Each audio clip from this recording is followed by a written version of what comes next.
বারবার বলা সত্ত্বেও তারা কোনোদিনও এফিডেভিট দিয়ে স্বীকার করে নিল না কারা আনটেন্টেড কারা টেন্টেড। তারা যে সিবিআই বলছে যে তারা যে স্ক্যান করেছিল এসএসসি অফিসেই করেছিল। এসএসসি বলছে আমি জানতাম না। অদ্ভুত ব্যাপার দেখুন, সিপিএম করেছিল বলে কি আমাকেও করতে হবে? এইরকম কোনো আইন আছে নাকি? বিকাশ বাবু তো নিজে মামলা করেননি, তার ক্লায়েন্টরা করেছে। এটা তো তার পেশা, সেই পেশায় তিনি তার বুদ্ধিমত্তা অ্যাপ্লাই করেছেন। তার জন্য যদি লয়ার দায়ী হয় বলে আমি তো জানি না।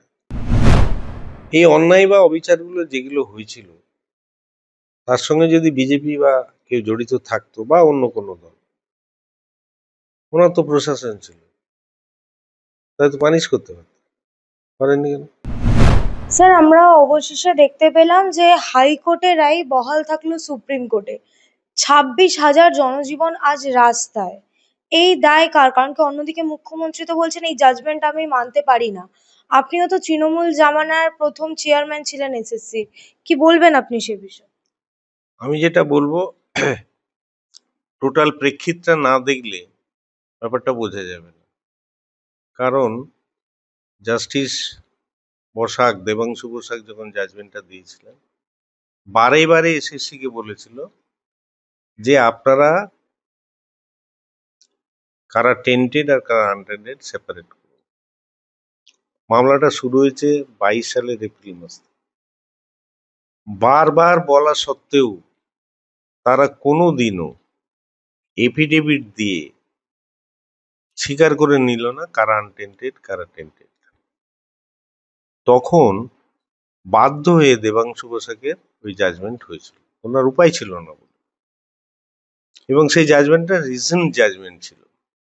সেই জাজমেন্টকে উল্টানো কোনো আদালতের পক্ষে খুব শক্ত, এটা আমি তখনই বুঝেছিলাম। তারপরে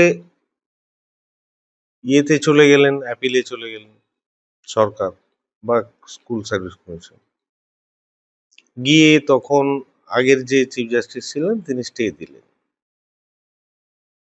কিন্তু স্টে দিয়ে মামলাটার হিয়ারিং আর করলেন না, গড়িমসি করে শিফট করে উনি চলে গেলেন। তারপর নতুন সুপ্রিম কোর্টে জাজমেন্ট এলেন, সুপ্রিম কোর্টের চিফ জাস্টিস এলেন, জাস্টিস খান্না। তিনিও অনেকবার চেষ্টা করে বারবার বলার চেষ্টা করছেন যে আপনারা টেন্টেড আনটেন্টেড ভাগ করুন, এবং সেটা একমাত্র পারে এসএসসি ছাড়া কেউ পারবে না। দেখা গেল তারা তার রেসপন্স করে কোনো এফিডেভিট দিলেন না এবং বললেন, তারপর যেটা হলো, যাদের উকিল ছিলেন বিকাশবাবু, তাদের বক্তব্য যে 10,000-এর উপর টেন্টেড, সিবিআইয়ের ফাইন্ডিংস 8,000-এর উপর টেন্টেড। তখন কোনো এফিডেভিট দিলেন না, কিন্তু কোর্টে গিয়ে যখন আর্গুমেন্ট চলছিল, প্রসিডিংস চলছিল, তখন কিন্তু এসএসসি যিনি যিনি উকিল ছিলেন, রিপ্রেজেন্ট করছিলেন, তিনি কিন্তু করবোরেট করলেন। করবোরেট করে কি বললেন, যে 5,300-র মতো উনি এগ্রি করলেন। তার মানে আগের কন্ডিশনগুলো ছিল নেসেসারি, সেটাকে কনফার্ম করলো এসএসসি, করবোরেট করলো। তার মানে সাফিসিয়েন্ট কন্ডিশন স্যাটিসফাই হলো। সেখানে বলুন জাস্টিসের আর কোন জায়গা আছে সেগুলোকে আনটেন্টেড ভাবে ডিক্লেয়ার করা? কোনো অসুবিধে ছিল কি, বা করা যায়? এক। 2 নম্বর হচ্ছে, তারপর জাজ সাহেব জিজ্ঞেস করলেন বাকিগুলো কি তাহলে টেন্টেড না আনটেন্টেড? উনি বললেন বলতে পারবো না। তার মানে কি দে আর আনডিফাইন্ড, কোনোভাবেই কোনো সলিউশন পায়। একটা জিনিস বোঝা গেল যে 5,300-র মতো হচ্ছে টেন্টেড, সেটা এসএসসিও স্বীকার করছে, অন্য যারা রিট দিচ্ছেন তারাও স্বীকার করছে। কাজে কমন জায়গা তৈরি হয়ে গেল। তাহলে সেই সিদ্ধান্তে আসাটা খুব একটা অসুবিধা নেই। তাই 5,300 বা ওই জাতীয় কোনো একটা নাম্বার টেন্টেড বলে ডিক্লেয়ার হলো। বাকিগুলো কিন্তু ইয়ে করা গেল না যে তারা আনটেন্টেড বা আনটেন্টেড। সে জায়গায় রাজনীতি ইয়ে জুডিশিয়ারিতে, মাফ করবে, জুডিশিয়ারিতে ইনডিটারমিনেট বলে কিছু হয় না, জাজমেন্ট তাকে দিতেই হবে। তাহলে স্বাভাবিক কারণে এটা এসে যায়, সেখানে কি ছিল, দুই পক্ষ বলছে আরো বেশি আছে, কিন্তু সেটা এসএসসি মানছে না। তার মানে কন্ডিশন নেসেসারিটা ফুলফিল হলো, সাফিসিয়েন্ট হলো না, তার বাধ্য হয়ে ওনাকে যা জাজমেন্ট দিতে দিতে হলো। এবং এর সাথে উনি একটা বলে দিয়েছেন, যেটা একটা সুযোগ কিন্তু উনি শুরু দিয়েছেন, সেটা কি না, 16 সালে যারা পরীক্ষা দিয়েছেন তারা আবার পরীক্ষায় বুঝতে পারবেন ওই 5300 টেন্টেড ছাড়া। আর টেন্টেড যেহেতু আইডেন্টিফাইড অ্যাজ করোবোরেটেড বাই এসএসসি, তাহলে তাদের টাকা ফেরত দিতে হবে, সূত্র দিতে দিতে যা সেগুলো হবে। 3 মাসের মধ্যে করতে হবে। 3 মাসের মধ্যে এখন তো চেয়ারম্যান দেখলাম কালকে বলছেন সম্ভব নয়। আমি জানি না কেন সম্ভব নয়। আবার সেই একই অবস্থা। আজকে যে ছেলেটা পরীক্ষা দিচ্ছে, সে যদি রিটিন পরীক্ষা দিত, তার একটা প্রোটেকশন থাকতো, যে সে পরে চ্যালেঞ্জ করলে খাতাটা দেখতে পারবে, তাই তো? সে সুযোগ নাই। আছে ওই মার্কশিট, ওই মার্কশিট ধ্বংস করা হয়েছে, তার স্ক্যান কপি রাখা হয়নি বা ইমেজ কপিটা রাখা হয়নি। ডেটাটেক কে দেয়া হয়েছিল সেটা নাকি এসএসসি জানতো না। এগুলো কি বিশ্বাসযোগ্য? তারা যে, সিবিআই বলছে যে তারা যে স্ক্যান করেছিল এসএসসি অফিসেই করেছিল, এসএসসি বলছে আমি জানতাম না। অদ্ভুত ব্যাপার দেখুন।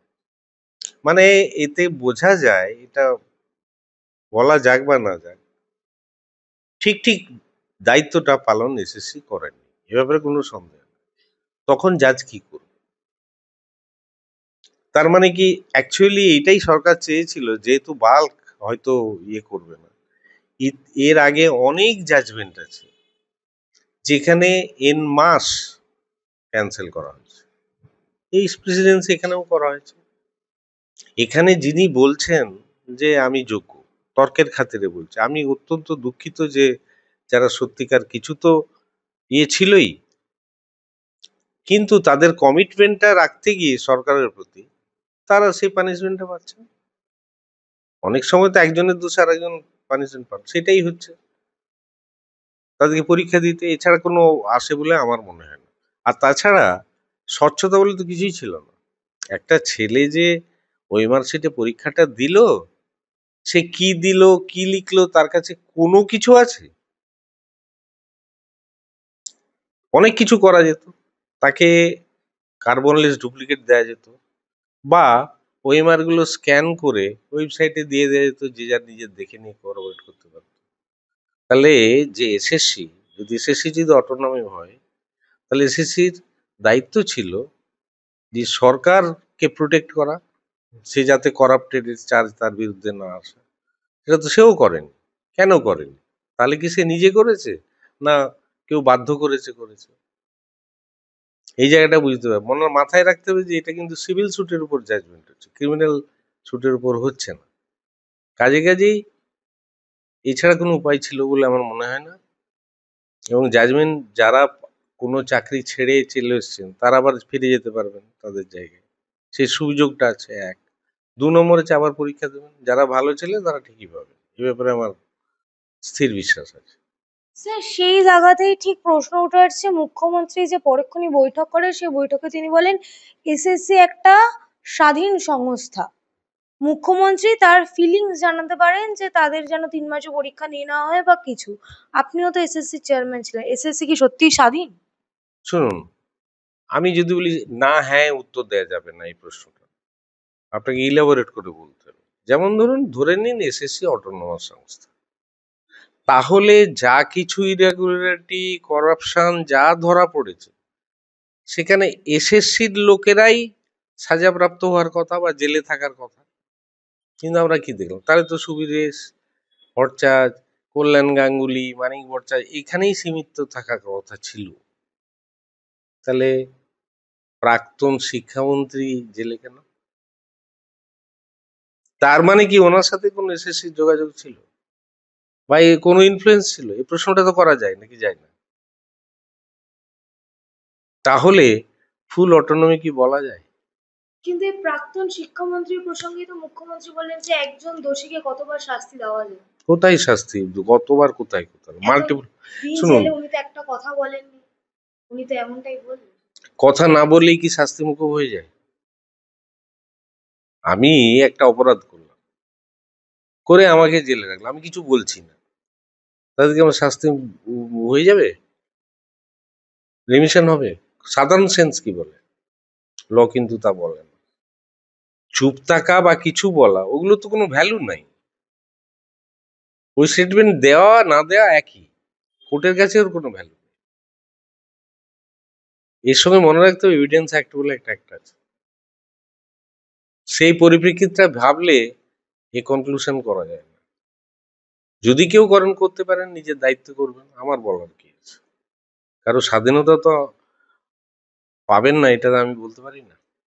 কিন্তু স্যার, যেখানে মুখ্যমন্ত্রী বলছেন এসএসসি একটা স্বাধীন সংস্থা, অন্যদিকে নিয়োগ দুর্নীতির যত তদন্ত হয়েছে বা যত প্রমাণ পাওয়া গেছে সবই কিন্তু পার্থ চ্যাটার্জির এগেনস্টে।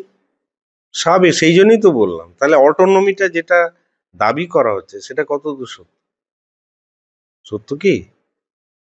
আপনারা বিচার করবেন, মানুষ বিচার করবে।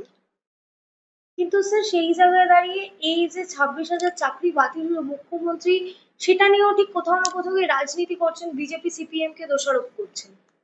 সেটা দেখুন, রাজনীতি করতে গিয়ে, শুনুন, রাজনৈতিক দৃষ্টিভঙ্গি, আইনের বিচার আর সত্য, তিনটের মধ্যে অনেক ফারাক আছে। সত্য এবং সাধারণভাবে জুডিশিয়ালি চেষ্টা করে সত্যকে বার করতে, সবসময় যে তার আনবায়াস থাকেন এ কথা বলবো না, সবসময় যে বায়াস থাকেন এ কথা বলবো না, কিন্তু কখনো কখনো ইনফ্লুয়েন্স থাকলেও বেশিরভাগ আজ পর্যন্ত কিন্তু আমাদের জুডিশিয়ারির জন্যই কিন্তু এখনো ভারতবর্ষের ডেমোক্রেসিটা টিকে আছে, এতে কোনো সন্দেহ নেই। তৃতীয় স্তম্ভ যেটা, তার বিচ্যুতি অল্প বিস্তর হলেও কোথাও কোথাও থাকলেও থাকতে পারে, কিন্তু বেশিরভাগ সময়টার জন্যই কিন্তু এখনো ভারতবর্ষের ডেমোক্রেসিটা টিকে আছে, এতে কোনো সন্দেহ নেই। কিন্তু স্যার, মুখ্যমন্ত্রী রীতিমতন প্রশ্ন তুলছেন যে সিপিএম আমলে তো চিরকুট দিয়ে চাকরি দেওয়া হতো, তাহলে এই সময় এত পদক্ষেপ কেন নেওয়া হচ্ছে? এইবার বলছি, ধরুন আমি খুন করলাম, আমি অপরাধী, তাতে কি আপনার খুন করার অধিকার জন্মায়? সিপিএম করেছিল বলে কি আমাকে করতে হবে, এরকম কোনো বিধি আছে বা আইন আছে? আছে? বললাম তো, আমি যদি খুন করি, তাতে কি আপনার খুন করার অধিকার জন্মায়? জন্মাবে না তো, এটা তো সহজভাবে বোঝা যায়। তা সিপিএম করেছিল বলে কি আমাকেও করতে হবে? এইরকম কোনো আইন আছে নাকি, যে কোথাও একটা দুর্ঘটনা, বাজে ঘটনা ঘটলে সেই ঘটনা ঘটার অধিকার আমার জন্মে গেছে? আইন তো সে কথা বলে না। আমি আইনজ্ঞ নই, কিন্তু বিভিন্ন সময় বিভিন্ন জায়গায় কাজ করতে গিয়ে আইনজ্ঞদের সাথে কথাবার্তা বলে যেটুকু আমার অভিজ্ঞতা আছে, এটা হচ্ছে আমার একেবারেই ব্যক্তিগত ফিলিংস, আমার ওপিনিয়ন। এবং আমার মনে হয় একসময় আমি এসএসসি চেয়ারম্যান ছিলাম, এই ওপিনিয়নের বলেই কিন্তু বহু ছেলে চাকরি পেয়েছিল এবং কোনো অশান্তি ছিল না। কিন্তু স্যার, অন্যদিকে তিনি তো একদম সরাসরি বিকাশ বাবুকে কটাক্ষ করে বললেন যে উনি এই মামলাটি করেছিলেন, উনি অনেক বড় মাপের লয়ার, ওনাকে নোবেল দেওয়া উচিত। সেটা তো উনি বলতে পারবেন, ওটা ওনার রাজনৈতিক কথাবার্তা কি বলবেন না বলবেন তার উপর তো আমি কিছু বলতে পারি না। তবে এইটুকু আমি জানি যতটুকু, আইনে কোনো নোবেল নেই, এক। দু নম্বর হচ্ছে, মামলা তো আমার বিকাশবাবুকে পছন্দ বা অপছন্দ এই নিয়ে বলছি না, যেটা বাস্তব সেটাই আমি বলছি। বিকাশবাবু তো নিজে মামলা করেননি, তার ক্লায়েন্টরা করেছে, এটা তো তার পেশা, সেই পেশায় তিনি তার বুদ্ধিমত্তা অ্যাপ্লাই করেছেন। তার জন্য যদি লয়ার দায়ী হয় বলে আমি তো জানি না, তাহলে স্টেট গভর্নমেন্ট হয়েও যে ওই যে সিংভি থাকেন, তাকে তো গালাগালি করা যায় নাকি? আমি করতে পারি তো নাকি? করা যায়? মনু সিংভি করা যাবে? এই যে ডিএ মামলা এতদিন আটকে আছে, আমরা যদি বলি মনু সিংভির এত ইনফ্লুয়েন্স হচ্ছে, সে ইনফ্লুয়েন্স করছে কোর্টকে, এটা আমি বলতে পারবো? বা মনু সিংভি কালপ্রিট, তাকে ফাঁসি দেওয়া উচিত, এটা আমি বলতে পারবো? একজন সুস্থ স্বাভাবিক এই গণতান্ত্রিক রাষ্ট্রে একটা শিক্ষিত পরিমার্জিত সাধারণ মানুষের ক্ষেত্রে এটা বলা সম্ভব নয়। রাজনীতিবিদ হলে উচ্চ শীর্ষে বসে থেকে কি বলা যায় আর কি বলা যায় না সেটা কিন্তু আমার জানা নেই। কারণ আমি রাজনীতি কিছু কিছু লোকের মতো আমি নাকি রাজনীতি বুঝিই না। যদি আমি রাজনীতি নাই বুঝি, অনেকে বলে এটা যখন কাস্ট করবেন যারা শুনবে তারা বুঝে যাবে, ইশারাই কাফিয়ে। কিন্তু স্যার আপনারই কথার প্রসঙ্গ বলি, আপনি যেমন প্রথমেই ডিওয়াই চন্দ্রচূড় স্যার এবং জাস্টিস খান্নার প্রসঙ্গ বললেন, মুখ্যমন্ত্রী বললেন যে জাস্টিস চন্দ্রচূড় যখন মামলাটা স্টে করেছিল, জাস্টিস খান্না এসে সেই হাইকোর্টের মতানুসারে পুরো প্যানেল ক্যান্সেল করে দিল। এটা কেন? শুনুন, যখন কোথাও অ্যাপিল হয় সাধারণ ফার্স্ট ইনস্ট্যান্সেই সেটা শুনতে চায়। যদি পুরোটা শুনতে হয় তাহলে ওই রায়টাকে বহাল রেখে তো আর শোনা যায় না। সেই জন্য তিনি বাধ্য একটা স্টে দিতে। তিনি তো শুনলেনই না, কিন্তু দায় এড়িয়ে পালিয়ে গেলেন। যথেষ্ট সময় ছিল তো, উনি কেন শুনলেন না? অথচ উনি কিন্তু বহু ভালো ভালো জাজমেন্ট দিয়েছেন। তাতে কি আমি একজন সাধারণ মানুষ হয়ে প্রশ্ন করতে পারি সুপ্রিম কোর্টে একজন চিফ জাস্টিসকে করা যায়? সেন্সিবল লোক করবেন। তবে রাজনৈতিক উচ্চ পদে থেকে করা যায় কিনা সেটা আমি জানি না, কারণ আমি রাজনীতি বুঝিও না, আর রাজনীতির উচ্চ পদেও আমি নেই। স্যার, আমার একেবারে শেষ প্রশ্ন, মুখ্যমন্ত্রী এই পুরো বৈঠকের শেষে একটি কথা বললেন যে বিজেপি যদি মনে করে যে আমার এই মানবিক দিকটা দেখে আমাকে জেলে ভরবে তো welcome, if you can, if you caught me, if you can. তাহলে জেলে ভরার প্রসঙ্গ আসছে কোথা থেকে? সেটা উনিই ভালো বলতে পারবেন। কোত্থেকে আসছে উনি বলতে পারবেন। সেই বক্তব্যটা ওনার বক্তব্য কেন বলেছেন কি বলেছেন তার উত্তর তো আমি দিতে পারবো না। মুখ্যমন্ত্রী কি ভয় পেয়েছেন? সেটা কি করে বলবো? সেটা কি করে বলবো? ভয় পেয়েছেন কি বিরক্ত হয়েছেন কি রেগে গেছেন কিভাবে বলতে পারবো? তবে একটা জিনিস বুঝি, এই অন্যায় বা অবিচারগুলো যেগুলো হয়েছিল তার সঙ্গে যদি বিজেপি বা কেউ জড়িত থাকতো বা অন্য কোনো দল, ওনার তো প্রশাসন ছিল, তাই তো পানিশ করতে পারত, করেননি কেন? এটাও তো প্রশ্ন আসে। তবে রাজনীতিতে অনেক সময় অনেক কথা বলতে হয়, তার সঙ্গে বাস্তবে কোনো সম্পর্ক থাকে না। রাজনীতি জিনিসটাই এই, গুলিয়ে দাও, ঘেঁটে দাও। সাধারণ মানুষ যেহেতু এত জানে না, সবাই তো সবকিছু জানে না, তার ফলে সুবিধা হয়। অর্থাৎ রাজনীতির অ্যাজ এ হোল অজ্ঞতাকে এক্সপ্লয়েট করাটাই রাজনীতির একটা হাতিয়ার। আমার